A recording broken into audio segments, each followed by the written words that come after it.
नमस्ते, welcome to ऑप्ट्यून। तो आज हम लोग सीखने वाले हैं एक बहुत ही इंटरेस्टिंग टूल को जिसका नाम है कंप्रेसर।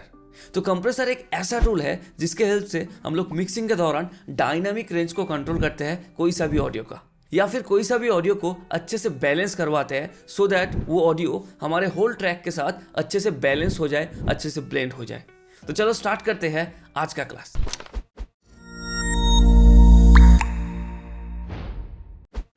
अभी कंप्रेशन क्या है इसको जानने से पहले हम लोगों को जानना होगा व्हाट इज डायनामिक रेंज। तो चलिए एक एग्जांपल लेते हैं। सपोज यहाँ पर एक ऑडियो फॉर्म है, कोई सा भी एक ऑडियो का वेब फॉर्म।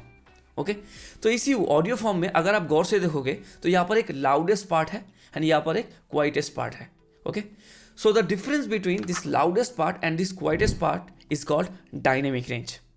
एक बात आपको याद रखना है, जितना ज़्यादा डायनामिक रेंज होगा मान लीजिए उतना आपको दिक्कत आएगा during mixing, during balancing. Okay, so dynamic range उतना अच्छा नहीं होता है मिक्सिंग के पॉइंट ऑफ व्यू से। ओके, तो इसी डायनेमिक रेंज को कंट्रोल करने के लिए हम लोग यूज़ करते हैं इस कंप्रेसर प्लगइन को। कैसे? ये जो हमारा लाउडेस्ट पार्ट है उसको हम लोग कंप्रेस करवाते हैं। अभी कैसे क्या होता है चलिए देखते हैं। तो कंप्रेसर को हम लोग पहले थियोरेटिकली समझेंगे, उसके बाद उसका एप्लीकेशन देखेंगे हमारे डॉ में। ओके, तो हर एक कंप्रेसर के अंदर ये 5 नॉब्स बहुत ही इंपॉर्टेंट होता है। एक होगा आपका थ्रेशोल्ड, एक रेशियो, एक मेकअप गेन, एक अटैक एंड एक रिलीज। ओके, एंड ये 3 मीटर बहुत ही इंपॉर्टेंट होता है, 3 मॉनिटरिंग मीटर, एक इनपुट मीटर, एक गेन रिडक्शन मीटर एंड एक output meter. As I said before, compressor का काम होता है डायनामिक रेंज को कंट्रोल करना। तो कोई सा भी एक ऑडियो फॉर्म के अंदर जो भी लाउडेस्ट पार्ट का सिग्नल्स है उसको कंप्रेस करता है ये कंप्रेसर। ओके, तो चलिए जाते हैं हमारे पहले नॉब में जिसका नाम है थ्रेशोल्ड नॉब। तो बेसिकली थ्रेशोल्ड नॉब को छेड़ के हम लोग एक लाइन या फिर मात्रा तय करते हैं। फॉर एग्जाम्पल यहाँ पर एक ऑडियो फॉर्म है, यहाँ पर आपको अच्छे से डायनामिक रेंज भी दिख रहा है। ओके, तो हम लोग पहले क्या करते हैं, एक लाइन या फिर मात्रा खींचते हैं। ओके, ये थ्रेशोल्ड नॉब को छेड़ के अभी क्या होगा, जो भी कंप्रेशन अप्लाई होगा वो हमारे ये जो लाइन या फिर थ्रेशोल्ड है उसके ऊपर के सिग्नल्स के ऊपर होगा। उसके नीचे जितने भी सिग्नल्स है उसके ऊपर कोई भी कंप्रेशन अप्लाई नहीं होगा। क्लियर है? तो अभी ये थ्रेशोल्ड नॉब के बाद आता है रेशियो। तो रेशियो तय करता है कितना कंप्रेशन आपको चाहिए। आप सॉफ्ट कंप्रेशन चाहते हो या फिर हार्ड कंप्रेशन चाहते हो। ओके, तो ये ना इज टू में डिनोट किया जाता है। फॉर एग्जाम्पल 2:1 या फिर 4:1। क्लियर है? अभी ये कैसे क्या होता है चलिए एक एग्जांपल लेते हैं। सपोज यहाँ पर एक ऑडियो फॉर्म है जहाँ पर हम लोगों ने कुछ देर पहले एक थ्रेशोल्ड लिमिट किया था थ्रेशोल्ड नॉब को छेड़ के। ओके, इसका मतलब क्या है, थ्रेशोल्ड लाइन के ऊपर जितने भी सिग्नल्स है उसके ऊपर ही हम लोगों का कंप्रेशन अप्लाई होगा। अभी हम लोगों ने रेशियो जो नॉब है उसको 2:1 पे सेट किया है। क्लियर है? 2:1 पे। इसका मतलब क्या है, हम लोगों का कंप्रेशन आधा होगा। मतलब कि थ्रेशोल्ड लाइन के ऊपर अगर हम लोगों का सिग्नल का पहले सिग्नल है 4 dB, तो आफ्टर कंप्रेशन 2:1 रेशियो सिलेक्ट करने के बाद वो हो जाएगा 2 dB। क्लियर है?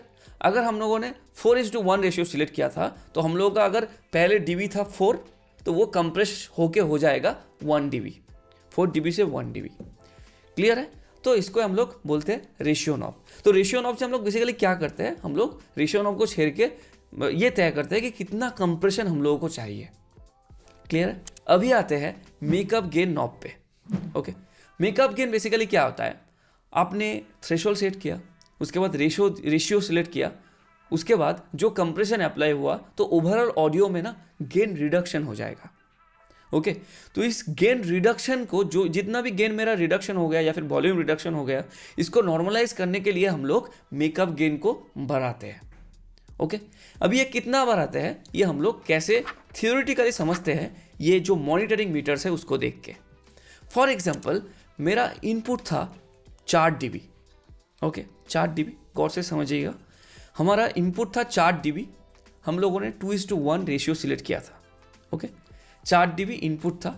गेन रिडक्शन क्या होगा, कितना होगा, 2 dB हो जाएगा। 2 dB गेन रिडक्शन होगा कॉज हम लोगों का 2:1 रेशियो सिलेक्ट किया गया था। ओके, तो हम लोगों का गेन रिडक्शन हो गया। इनपुट में कितना जा रहा था, 4 dB, गेन रिडक्शन हुआ 2 dB एंड अभी आउटपुट में हमारा जा रहा है 2 dB। क्लियर है? तो हम लोगों का गेन रिडक्शन क्या हुआ, कितना हुआ, 2 dB।